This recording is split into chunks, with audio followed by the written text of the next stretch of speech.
नमस्कार साथियों, स्वागत है आप सभी का आपके अपने YouTube प्लेटफॉर्म पर। एक बार फिर उपस्थित हुआ हूँ आपके समक्ष एक बेहतरीन वीडियो के साथ। आज का अपना यह गणित का 10वां प्रैक्टिस सेट है। यहाँ पर हम उन्हीं प्रश्नों को लेकर आए हैं जो कि परीक्षाओं में पूछे जाते हैं। सेम पैटर्न पर वहाँ पर भी प्रश्न पूछे जाते हैं। उन्हीं प्रश्नों को हम यहाँ पर अभ्यास करते हैं हम लोग।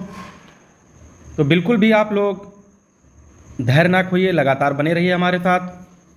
और आप लोगों को विश्वास दिलाता हूं कि आप लोगों को यहाँ से बहुत ही फ़ायदा मिलने वाला है। आने वाली परीक्षाओं में हूबहू आपको प्रश्न देखने को मिलेंगे, भले ही उनका जो अंक बदले होंगे, लेकिन प्रश्नों की प्रकृति वही होगी।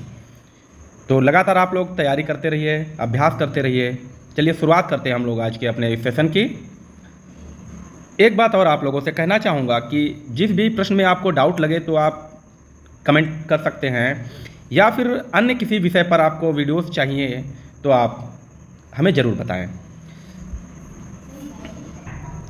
प्रश्न नंबर 1 है, कह रहा है किसी त्रिभुज की किन्हीं दो भुजाओं की लंबाइयों, क्या है भाई, लंबाइयों का योग तीसरी भुजा की लंबाई के क्या बराबर होता है, से कम होता है, से अधिक होता है, या के समानुपाती होता है। कह रहा है जैसे ये हमारे पास त्रिभुज है। अब इसमें हम कोई भी दो भुजाएं ले लें। ये मान लो भुजा ए है, ये बी है और ये सी है। तो कहने का मतलब है ए बी ग्रेटर देन सी।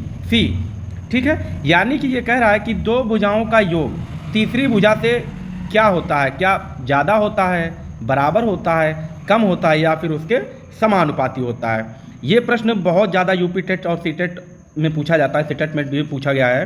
तो इसका जो उत्तर होगा वो हमेशा क्या होगा, अधिक होगा। किसी भी त्रिभुज की दो भुजाओं का जब योग करेंगे तो तीसरी भुजा से हमेशा ज़्यादा होगा। ठीक है। प्रश्न नंबर 2, 52, 78 और 156 का महत्तम समापवर्तक होगा। महत्तम समापवर्तक का मतलब क्या होगा, HCF, हाईएस्ट कॉमन फैक्टर, यानी कि ऐसी बड़ी से बड़ी संख्या जिससे 52 भी भाग हो जाए, 78 भी हो जाए, 56 भी हो जाए। ठीक है, क्या 13 होगी, क्या 39 होगी, 26 होगी, या फिर 12 होगी, क्या होगी। तो देखिए किस प्रकार से हम लोग इसको करते हैं। हम संख्या को लिखते हैं 52, 78 और 156। अब इसको हम भाग करेंगे, ऐसी संख्या से भाग करेंगे जिससे ये तीनों संख्याएं विभाजित हो जाएं। यहाँ पर तीनों एलसीएम में क्या होता है, जब तक कोई संख्या विभाजित होती रहती है वो वहाँ एलसीएम होगा, और यहाँ पर ऐसी संख्या से भाग देना है जिससे तीनों संख्याएं विभाजित हों। तो अगर हम 2 से भाग देंगे तो देखो यहाँ 26 हो जाएगा, और यहाँ कितना हो जाएगा, 39 हो जाएगा, और यहाँ कितना हो जाएगा, 78 हो जाएगा। अब अगर बात करें तो 13 से देखो 3 से काटेंगे तो 26 नहीं कटेगा, 4 से नहीं कटेगा, 5 से नहीं, 6 से नहीं। अब ये डायरेक्ट 13 से विभाजित होगा। 13 दूनी 26, 13 तिया 39 और 13 छेक 78। ठीक है, तो क्या हुआ, दो संख्याएं ऐसी आई हैं जिनसे ये विभाजित हो रहा। तो इन दोनों संख्याओं को हम क्या कर लेंगे, गुणा कर लेंगे। तो 13 दूनी 26, यानी कि हमारा जो HCF निकलेगा यही हमारा आंसर हो जाएगा। ठीक है, हाईएस्ट कॉमन फैक्टर, महत्तम समापवर्तक, बिल्कुल ओके। आज चलते हैं अगले प्रश्न पर। प्रश्न नंबर 3, 1 से 50 तक सभी संख्याओं का औसत क्या है। क्या 25 है, क्या 25.5 है, 26 है, या फिर 50 है। तो आप औसत जानते होंगे कि संख्याओं का योग बटे संख्याएं। जैसे हमने कहा 2, 3, 4 और 5 का जो औसत होगा वो क्या होगा। तो हम क्या करेंगे, 2 + 3 + 4 + 5 बटे कितनी संख्याएं, 1, 2, 3, 4 संख्याएं, 4 करेंगे। 3, 2, 5, 5, 10, 10, 4, 14, 14 बटे 4, 4 दूनी 4 तिहाई 12 और 4, यानी कि 3.5 निकला। अब ये तो छोटी संख्याएं तो आपने ऐसे कर लिया, लेकिन जब ज़्यादा संख्याएं दी होंगी तो कैसे करेंगे। हमेशा संख्याओं का योग नोट कर लीजिए, बहुत बेहतर है। संख्याओं का योग बराबर क्या होता है, n+1/2। ठीक है, n+1/2। n का मतलब क्या है, संख्या। कितनी संख्याएं, 50। 1 से 50 तक है 50 संख्याएं, यानी 50 + 1/2। ठीक है, तो कितना हो गया 51/2। 51 को हम क्या करेंगे 25.5। क्लियर, तो कितना हो गया हमारे पास आंसर बी।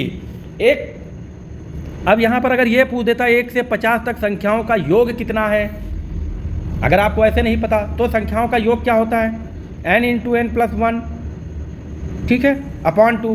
n कितना है 50 गुणे बटे ब्रैकेट के अंदर 50 + 1/2। अब इस 2 से 50 को काटोगे 25 हो जाएगा, और कितना हो जाएगा 25 गुणे 51, तो ये निकलेगा संख्याओं का योग।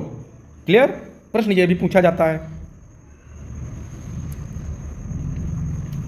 प्रश्न नंबर 4 बहुत ही बेहतरीन प्रश्न है। कह रहा है 589 + 187 का होल स्क्वायर यानी कि 589 + 187 का होल स्क्वायर माइनस 589 - 187 का होल स्क्वायर अपॉन 589 × 187। क्या होगा इसका आंसर? क्या 4 होगा, क्या 766 होगा, 402 होगा, या 201/388 होगा? देखिए, भले ही ये प्रश्न आपको देखने में बहुत कठिन लग रहा है, परंतु ये कठिन होता नहीं है। ये प्रश्न बहुत सरल होते हैं, ठीक है, बस इसको समझने की बात है। तो आइए हम लोग देखते हैं कि ये देखिए क्या लिखा है। अगर हम इस संख्या को a मान लें और इसको b मान लें, और यहाँ पर भी a और b और अपॉन में भी a एंड b है, ठीक है, तो हम जानते हैं, देखिए फॉर्मूला होता है a + b का होल स्क्वायर होता है, ठीक है, a + b का होल स्क्वायर, और एक फॉर्मूला होता है a - b का होल स्क्वायर। क्या ये चीज़ नहीं लिखी है? ये वाली पहले स्टेप पे लिखी है और ये a - b दूसरे पर लिखी है, ठीक, आप जानते हैं। अब हम इनको फॉर्मूले को खोल लेते हैं, तो फार्मूला आपको याद होगा a + b का होल स्क्वायर बराबर क्या होता है a² + b² + 2ab, और a - b का क्या होता है a² + b² - का 2ab होता है, ठीक है, आप सभी जानते हैं। अब हमको ये वाली वैल्यू इसकी जगह पर रख देनी है, ठीक है, तो क्या करना है हमको, इसको हम सीधे a + b का होल स्क्वायर मान लेते हैं, फिर उसके बाद सॉल्व करते हैं, ठीक है।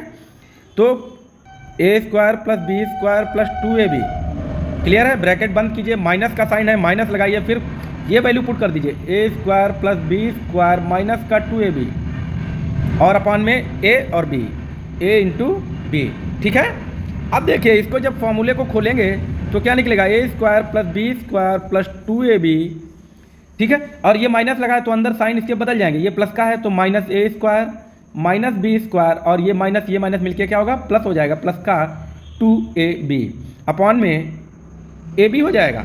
अब देखिए प्लस का a² माइनस का a² कट जाएगा, प्लस का b² माइनस का b² कट जाएगा, इसको हम क्या लिख सकते हैं 2ab + 2ab। अब अगर हम देखें अपॉन में ab हो जाएगा। अब हम देखें तो 2 और 2 कितना होगा 4ab हो जाएगा। इसको हम क्या लिख सकते हैं 4ab को क्या लिख सकते हैं 4 × ab लिख सकते हैं, अपॉन में ab है, ab कैंसिल, कितना आ गया आंसर 4। वेरी सिंपल, उम्मीद करता हूँ समझ में आया होगा। चलिए अगले प्रश्न तो चलते हैं।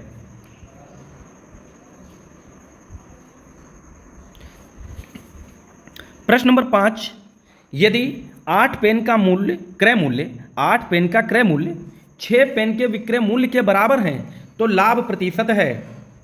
क्या 11 सही 1/2% होगा, 13 सही 1/3%, 33 सही 1/3%, या फिर 25% होगा? तो आप देख रहे हैं कि वस्तुओं की बात है, तो कितने 8 पेन का क्रय मूल्य यानी कि 8 पेन जितने रुपए में खरीदे हैं उतने रुपए के 6 बेच दे रहा है, यानी कि उसको कितने पेन का लाभ हो रहा है 2 पेन का लाभ हो रहा है ना, 2 पेन का लाभ हो रहा है, ठीक है। किस पे लाभ हो रहा है तो 6 पर लाभ हो रहा है, क्लियर, 6 पर लाभ हो रहा है ना। तो हमेशा क्या करेंगे कितने पेन का लाभ, ये लाभ प्रतिशत निकालेंगे, लाभ प्रतिशत बराबर क्या निकलेगा वस्तु लाभ, यहाँ पे क्या होगा वस्तु लाभ होगा गुणे में 100, ठीक है। और जब वस्तु की बात होगी तो नीचे में क्या होगा विक्रय मूल्य हो जाएगा, विक्रय मूल्य का मतलब विक्रय वस्तु, ठीक है, कितनी वस्तुएं विक्रय हुई, ठीक है, विक्रय वस्तु, या इसी को हम विक्रय मूल्य भी कह सकते हैं, क्लियर? कितने वस्तु का लाभ है? तो भाई बड़ी वाली वस्तु से घटा दो, तो 2 वस्तुओं का लाभ है गुणे 100 बटे में कितनी विक्रय वस्तुएं हैं? 6 हैं, तो 6 2 तियाँ 6। अब 100 बटे 3 का मतलब क्या होता है? क्या मतलब होता है भाई? 100 को आप 3 से भाग करोगे तो ये 33 बार हो जाएगा ना, 33 बार 99 होगा, बचे में जो बचेगा क्या? 1 बचेगा, तो यही होगा 3 1 बटे 3 और इधर 33, यानी कि क्या होगा? 33 सही 1 बटे 3, ऑप्शन नंबर सी। उम्मीद करता हूं आपको समझ में आया होगा। प्रश्न नंबर 6 कह रहा है यदि 75 का क्या चीज 75 का x% बराबर 9 हो तो x का मान होगा। हमें x का मान निकालना है, इस वाले x का मान निकालना है। क्या 18 होगा, क्या 20 होगा, 12 होगा या फिर 28 होगा? इसको 28 कर लीजिए, ठीक है। क्या होगा देखिए, इस प्रकार के प्रश्न को कैसे सॉल्व करना। 75 लिखा है तो 75 लिखना है। का मतलब क्या होता है? गुणा। x का मतलब x हो गया और % का मतलब बटे में 100 बराबर कितना है? बराबर 9। इसको हम सॉल्व कर लेंगे। ये कितना हो जाएगा? इसको हम काट देते हैं। 25 तियाँ 75, 25 चक्कू 100, क्या हो गया? 3x बटे 4 बराबर 9 हो गया। यही तो हुआ ना। अब हम चर को छोड़ देंगे यहाँ और इन संख्याओं को ले जाएंगे उधर। तो चर को जब छोड़ लेंगे, संख्याएं इधर आएंगी तो क्या होंगी? उल्टी हो जाएंगी। गुणे में 4 बटे 3 हो जाएगी, यानी कि इसकी तिरछा गुणा हो जाएगी और ये नीचे आ जाएगी। 3 तियाँ 9, x बराबर कितना हो गया? 3 गुणे 4 यानी कि 12, ऑप्शन सी। ठीक है, समझ में आ गया? हाँ, जो भी प्रतिशत वाले प्रश्न हैं इनका अभ्यास अधिक से अधिक कीजिए। यहाँ से 1 या 2 प्रश्न लगभग बनते ही रहते हैं, ठीक है। 2-3 देखने को मिले। और ये जो परसेंटेज होता है, प्रतिशतता होती है, हर चैप्टर में काम आएगी। प्रश्न नंबर 7, चीनी का मूल्य 16 रुपये प्रति किलोग्राम था, ठीक है। कितना रुपए था? 16 रुपये प्रति किलोग्राम था। उसका मूल्य घटकर 14 रुपये प्रति किलोग्राम हो गया। मूल्य में कितने प्रतिशत की कमी हुई? कितने प्रतिशत की कमी हुई? पहले कितने में थी? 16 रुपये में थी चीनी, ठीक है। कितने रुपए घट गए? 2 रुपये घटे और 14 में हो गई, ठीक है भाई। 14 में हो गए तो कितना घट गया? यही तो होगा, 16 माइनस 14 बराबर कितने घट गए? 2 रुपये घटे। तो पूछ रहा है कितने प्रतिशत की कमी हुई। अब क्या करना है? प्रतिशत भाई कितने रुपए में थी? 16 रुपये में थी। इसी पर तो 2 रुपये उतरे हैं, इसी पर 2 रुपये उतरे। तो हम क्या निकालेंगे? प्रतिशत कमी निकालनी है, ठीक है।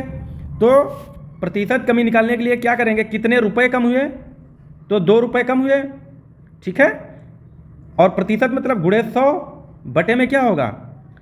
कितने पर कम हुए? 16 पर कम हुए ना, 14 नहीं लिखना है। 16 पर रुपए कम हुए हैं तो बटे में 16 कर देंगे। अब देखो 2 8 16 और 100 बटे 8 का मतलब क्या होता है? 100 बटे 8 का मतलब क्या होगा? 12.5 होगा। नहीं पता है तो ऐसे करो भाई, 8 एकम 8, 2 बचा, 0 उतारेंगे, 8 दूनी 16 हो गया, 4 हो गया, पॉइंट लगाएंगे, 0 बढ़ाएंगे, 8 पंचे 40, कितना हो गया? 12.5 रुपये, 12.5%, ठीक है। तो जो है चीनी के मूल्य में कितने प्रतिशत की कमी हुई है? 12.5% की कमी हुई है। उम्मीद है आपको बेहतर समझ में आया होगा।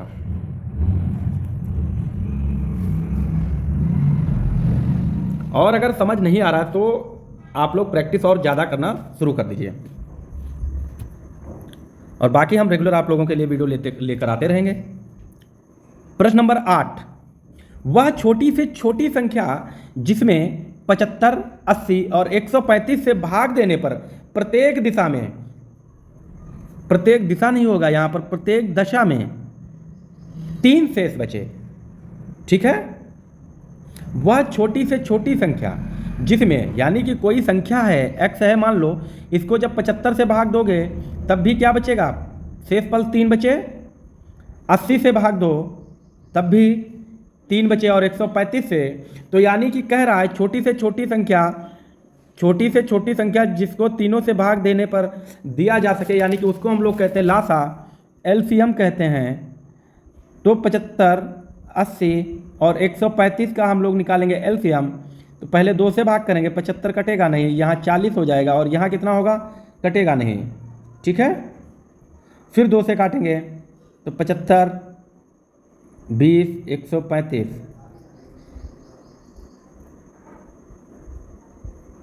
फिर जो है 2 से काट दो तो 10 आ जाएगा, यहाँ 75 रह जाएगा और यहाँ 135। 2 से काटेंगे 75, 5, 135। अब अगर हम इसको 5 से काटें तो 15 पने 75 कट जाएगा और 5 तियाँ 15, 5 तियाँ 15, 9, 5 दूनी 10 और 5 सत्ते 35, 27 हो गया। इसको 5 से काटेंगे, ठीक है, तो 3 बचेगा। अब 3 से काटेंगे तो 3 तियाँ 9, फिर 3 से काटेंगे 3 और 3, तो कितना आएगा, 3 तियाँ 9 तियाँ 27, ठीक है। इसको आप लिख लीजिए, 2 गुणे 2 गुणे 2 कितनी बार है, 2 4 बार है, गुणे 5 गुणे 5 गुणे 3 गुणे 3 गुणे 3, ठीक है। मल्टीप्लाई कीजिए। तो जब हम इन संख्याओं को मल्टीप्लाई करेंगे तो कितना आएगा, 10 800 आ जाएगा। अब देखो जब 10 800 आ गया तो यानी कि ये तो पूरा विभाजित होगा 75 से भी, 80 से भी और 135 से भी। शेष कितना आना चाहिए हमेशा 3, तो इसमें 3 प्लस कर देंगे तो कितना हो जाएगा, आंसर हमारा सी हो जाएगा, ठीक है। प्रश्न नंबर 9 कह रहा है 14 सेंटीमीटर भुजा वाले वर्ग के अंदर बने सबसे बड़े वृत्त का क्षेत्रफल होगा, क्या होगा, क्या 196 होगा, 49 वर्ग सेंटीमीटर, 154 वर्ग सेंटीमीटर या फिर 88 वर्ग सेंटीमीटर होगा। तो क्या होगा, तो आइए देखते हैं हम लोग इस प्रश्न को। कह रहा है 14 सेंटीमीटर भुजा वाले वर्ग, यानी कि वर्ग का मतलब होता है जिसकी चारों भुजाएं बराबर हों, ठीक है, जिसकी चारों भुजाएं बराबर हों। अगर एक भुजा इसकी 14 सेंटीमीटर है तो सभी भुजाएं 14 सेंटीमीटर होंगी, ठीक है, तो सभी भुजाएं 14 सेंटीमीटर की होंगी। अब क्या करा, वर्ग के अंदर बने सबसे बड़े वृत्त, तो सबसे बड़ा वृत्त बनाएंगे तो क्या होगा, इन्हीं 4 लाइनों को यहीं से तो टच करेगा, ठीक है, सपोज करते हैं हम लोग ऐसा बनेगा, ठीक है, मान लेते हैं, है नहीं लेकिन मान लेते हैं भाई, ठीक है। अब आप देख पा रहे होंगे कि जो सबसे बड़ी लाइन कहाँ पर वृत्त पर खींची जा सकती है, ये खींची जा सकती है, ठीक है, यही खींची जा सकती है। और आप जानते हैं कि इसकी जो चौड़ाई है वो कितनी है, 14 सेंटीमीटर, यानी कि जो वृत्त बनेगा और वृत्त एक सिरे से दूसरे सिरे तक खींची गई रेखा को हम क्या बोलते हैं, व्यास बोलते हैं, यानी कि वृत्त का व्यास कितना होगा, वृत्त का व्यास कितना हो जाएगा, 14 सेंटीमीटर। अगर इसकी त्रिज्या निकालें, वृत्त की त्रिज्या निकालें तो क्या होगा, त्रिज्या बराबर क्या होता है, व्यास बटे 2 होता है, तो 14/2, तो यहाँ से त्रिज्या निकल आएगी 7, ठीक है, वृत्त की त्रिज्या 7, यानी कि हमको क्या मिल गया, ये आर मिल गया, ठीक है, क्या मिल गया, वृत्त की त्रिज्या, ठीक है, त्रिज्या यानी कि आर बराबर कितना मिला, 7 सेंटीमीटर। और हम जानते हैं वृत्त का क्षेत्रफल जो होता है, वृत्त का क्षेत्रफल का फॉर्मूला क्या होता है, पाई आर स्क्वायर होता है। पाई की वैल्यू क्या होती है, 22/7, आर कितना है 7, और 2 बार स्क्वायर है तो 2 बार, 1 7 कट जाएगा तो क्या हो जाएगा, 22 गुणे 7, 7 दूनी 14, हासिल 1, 7 दूनी 14, 1 15, यानी कि 154 वर्ग सेंटीमीटर, ऑप्शन नंबर सी, ठीक है।